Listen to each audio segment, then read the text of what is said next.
I play a lot of RimWorld. In fact, I might play a little too much RimWorld.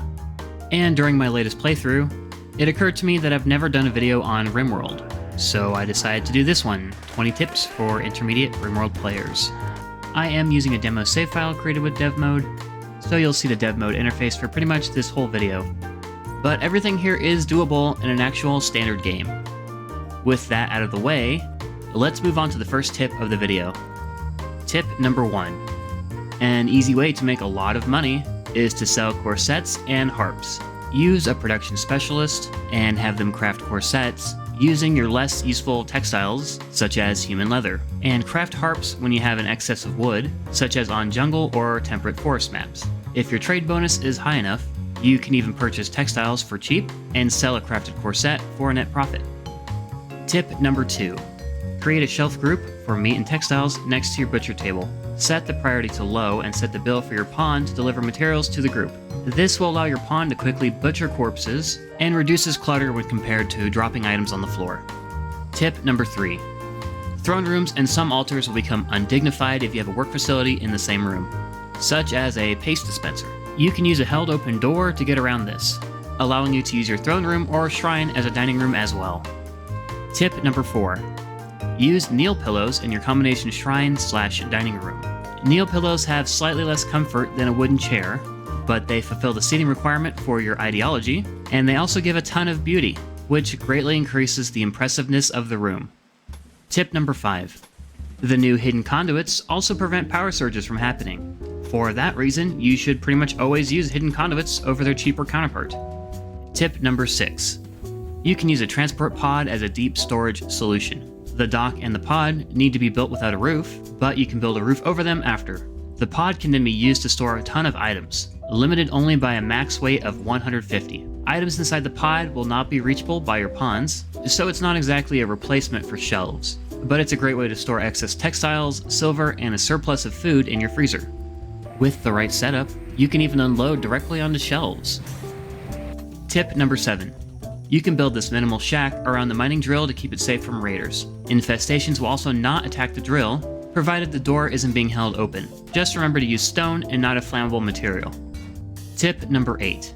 Bioferrite floors have the same cleanliness rating as steel. Bioferrite is a great option for labs, hospitals, and kitchens. Just keep in mind that bioferrite floors are uglier than concrete, and they are flammable. Bioferrite doors are stronger than granite, and they open as fast as wooden doors. Therefore, they are great for containment cells. But because they are flammable, you shouldn't use these as your exterior doors. Raiders will set them on fire. Tips number 9 and 10. Use Bioferrite for longswords and plate armor. Bioferrite longswords are stronger than plasteel and even some mono swords. Bioferrite plate armor can compare to marine armor in sharp and blunt protection. Devilstrand ceremonial hoods can compare to a flak helmet, but if you don't have Devilstrand yet, a Bioferrite simple helmet can do the trick at high enough quality. Combining both Bioferrite and Devilstrand gives you incredible protection, without costing any components or valuable materials. Throw in a Metal Blood serum, and your protection is now similar to a full set of Cataphract armor. Tip number 11. A higher containment score yields higher study points. This is a multiplier, so you'll see better returns when studying higher value entities. Tip number 12. In most rituals, it's a good idea to maximize your psychic sensitivity. Use a naturally psi-sensitive pawn, such as a Highmate or Sangophage. Give them a ritual mask and Void Sight serum to greatly amplify their sensitivity. You can also perform the Psychophage ritual to further boost psi sensitivity for a ridiculous amount of time. Tip number 13. You can use the Flesh Beast ritual to attack an enemy base. With a high enough ritual quality, the Flesh Beast will easily overwhelm even pirates.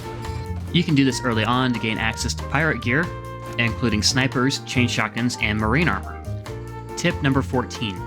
Sometimes a lower quality ritual is actually better. For the Pit Gate ritual, the quality actually increases the number of flesh beasts that will attack you, without increasing the reward. So if you just want that sweet loot from the pit, keep that quality as low as you can go.